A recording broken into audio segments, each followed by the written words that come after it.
first pictures that were Martin made Luther of him. limmer sig ben. As you can see, he's in his habit. He looks very ascetic, very thin, but he also looks very strict. And Frederick said, "We can't send this picture into the world. The people may think he is sure, like angry and Aggressive. Stubborn is the right word. Yes, but they didn't want the world to know. They wanted to picture a very nice guy you can talk with. So we have these 3 very early pictures of him where he looks very stubborn, and Frederick always said, "You can't send this into the world," and so they invited a new picture of him. As you will see, or as you may know, there are a lot of pictures of Martin Luther in the world, which is special because by this time those portraits were only made of people from from the courts of rich people, nobility of course, and that there is a monk who is pictured that often is very rare or new at that time. So I think we can have a short look into the refectory. I think we can't go in because the people are stuck, but you can take a quick look, and we meet in front of the door.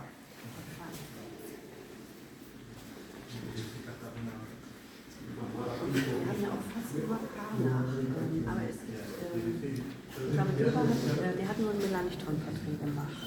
Aber es gibt noch einen anderen, Waldung-Green. Es gibt noch von Waldung-Green. Genau, das wurde dann auch hier und Heiligenschein und so weiter. Martin Luther limmer sig ben. Dann hier. Is the refectory. This is one of the rooms from the old monastery where we still know what it was used for. The house was built and rebuilt several times during the centuries, but in this room we are... Someone still missing? Yeah. But in this room we can be sure that this was the refectory, the dining hall for the monks, where they got together and ate. And also, when Luther lived here with his family, they gathered there to eat. And they weren't just a family of 6 by this time. Luther had several students living here, always guests, friends. They often had up to 40 people here. They housed them, they fed them, and they gathered here in the refectory to eat. The ceiling is in there like this? I'm not sure. I think it's not. It seems very fancy. Yeah. For a dining room. Yeah. I would like the ceiling. Somebody tell me what 10 Gebote means. The 10 Commandments. Yeah. We 10 have- Commandments. Oh yeah. We have this big painting of Cranach in the refectory with the 10 Commandments.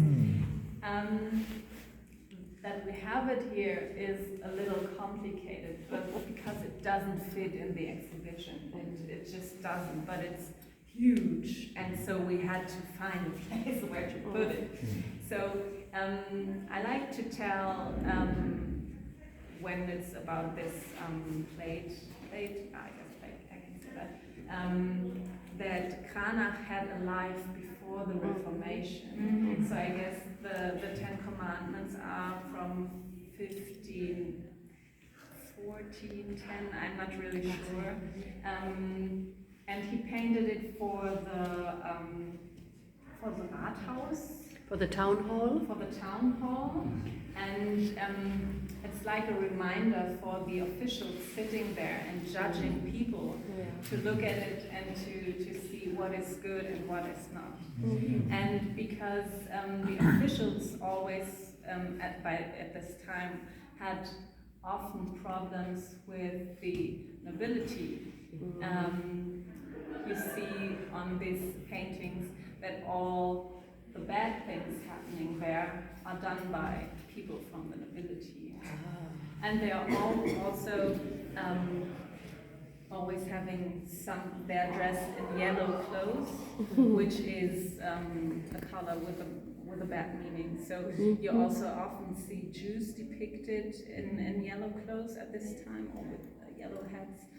So yeah, this is what I can say about the Ten Commandments. So in the people depicted in Yes. this are nobility enacting. Yeah. Yeah. So each commandment has a positive and a negative picture to it, so that you can see how you can fulfill it and how you can not fulfill it. And so the evildoers, as you said, the evildoers are most often noble men. Yeah?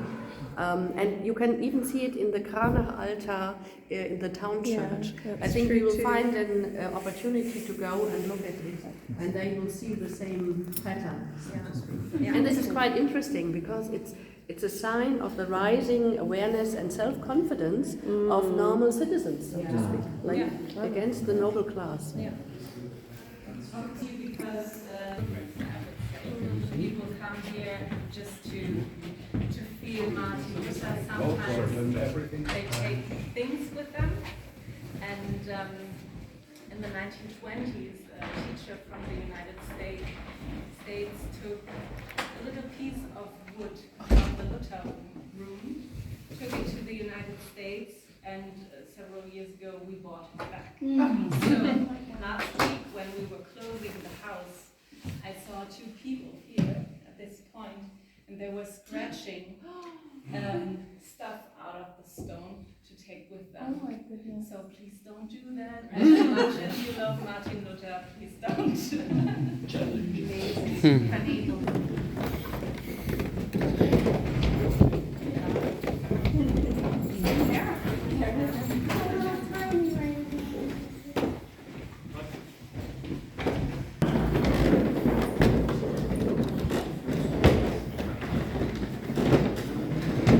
Okay.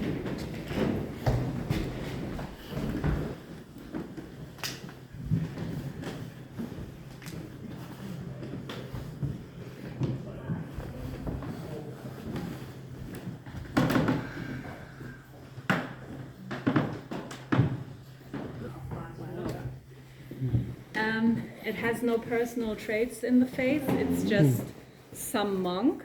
But the story behind it is that Martin Luther went to Leipzig, to the Leipzig debate, maybe you heard of that, to discuss his thesis with Johann Eck, one of his biggest enemies, the man who wanted to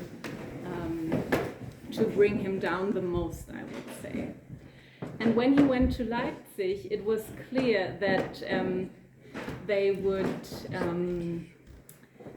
would provoke Luther to say things which are heretic. They provoked him to say that Jan Hus was right 100 years before him. And the printer of this paper, which is ein Sermon aus Leipzig, a Predigt, what is it? Sermon. A sermon. That's easy. He thought this will be a big thing if he says this, if he will tell the world, or that when he will show that he is an heretic. And so he had the idea before Frederick the Wise, we need a face for this man. And so he quickly printed this with some monk on it. And as you may have seen, this rosette, this round thing is mirrored. He was in a hurry, and so he printed it wrong. So I just like these little stories, and I like that this is really, really the first. I think hidden here, okay, that's not that important. People often ask what we see here because those things. How how do you say Sanduhr? And our discussions they had at the university. And everyone who was talking stood behind this, and they had the hourglass just so that they don't talk too much. So what do we have here? In this showcase, do we still see it? The 4 main scriptures of Martin Luther, laying the foundation for the reformatory belief. I think you all know them. And on the back side, in German, I would say that Martin Luther published and published and published, but also the Pope started to publish, and the Pope published the bull of excommunication. Maybe we just walk just by because it's a noisy floor. Because it's a very small and gather much better.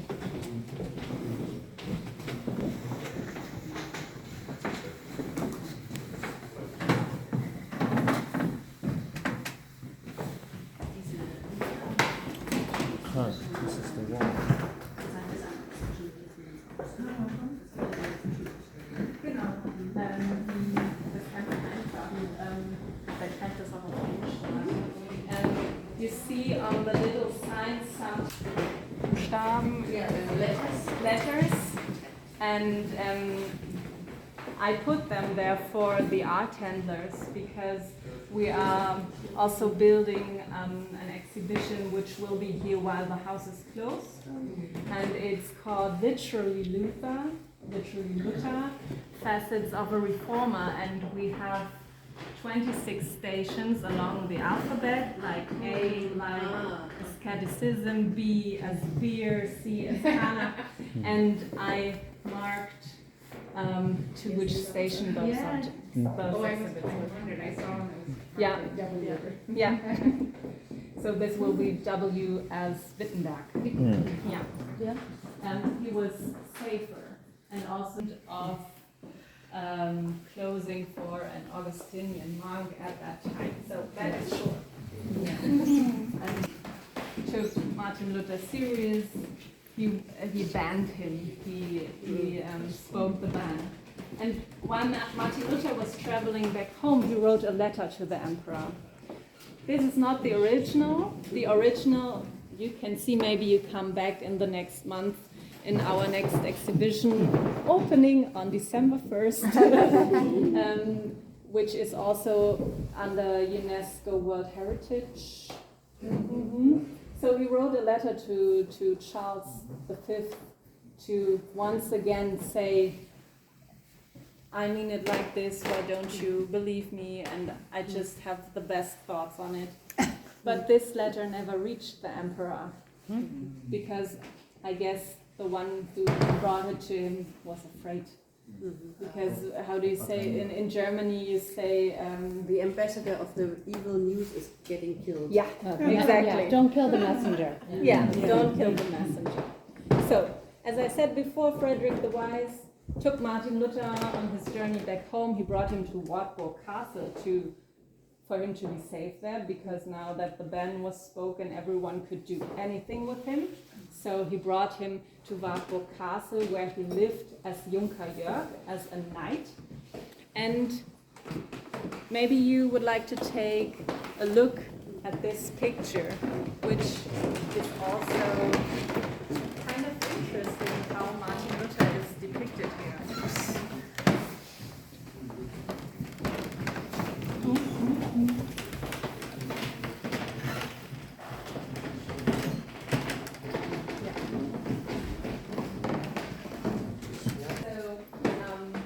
He was a very sick man. He had a lot of illnesses.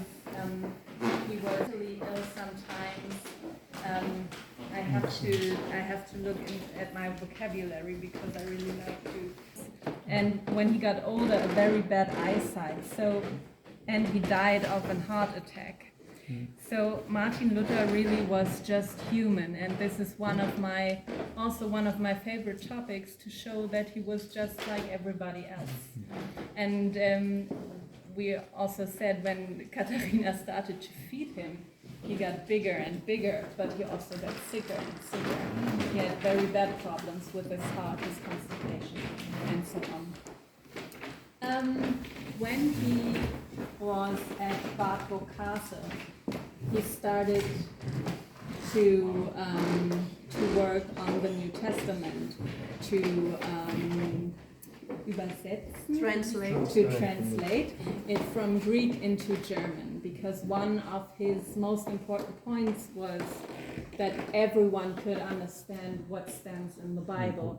It was very important for him, and he also he used a very vivid language to translate the Bible, and he also made up new words.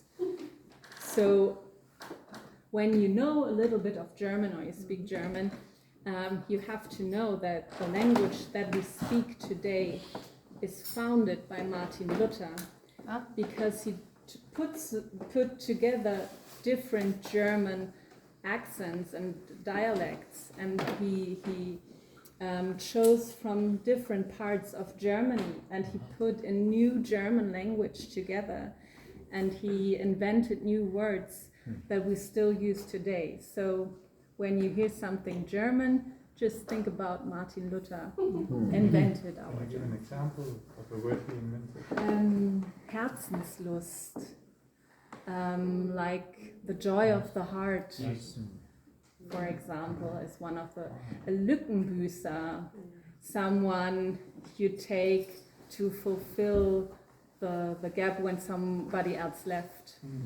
So there are different words for that, yeah. And later on, when he translated the whole Bible, he had a big team also of natural science experts, just to translate all the words, the animals, the plants in the Bible correctly into German. So it's really a work of a big team of professionals to have this, I would say, masterpiece today. Now I'm getting really... Sorry. Yeah. May I add two remarks to this? He's portrayed as a strong in the headline that this is now the end of the world. So the whole question also of the final judgment played a big role for all sides. So also the question, who is now really perceiving the truth, really was a very existential question. And it can be shown also in this here being portrayed as the new prophet in Patmos. What I can say with his hair, when he came back to Wittenberg, he never shaved his hair, but he wore again his habit. So he wore his habit, although he didn't like the thing of monks and monasteries, he still wore his habit until 1524. People take the costumes of those times. Yeah. It's a big procession, stories in the market. Next exhibit, which I introduce you not as my favorite exhibit, but it's the favorite exhibit of my husband, so that's important. It's I don't know the English word for that. It's Chester too. yeah. So another thing which changed through the Reformation was that people did not give their money anymore to the poor, which also gave them some kind of indulgence. And also a lot of monasteries were abandoned, so there was a lot of money suddenly free, and they had to solve the problem with the poor people, how to feed them and to care for them. So I'm not sure if Martin Luther himself invited this this chest, but this is some kind of a Sozialkasse, a It's a new social social system. a new social system. So in this chest was a lot of money, a lot of papers, like the Besitzurkunden. Title deeds. Hmm? Title deeds. Title I deed. will never remind that again. And there were 3 people of the city who owned a key for that, so that there were always 3 people needed to open it. Oh my gosh. And people who needed money could get some out of it. But also Martin Luther got a credit out of this. And he bought a house from money out of this social system, I would say. So some people say this is the foundation of our modern social system. You may or may not believe this. So we will walk straight through the next room.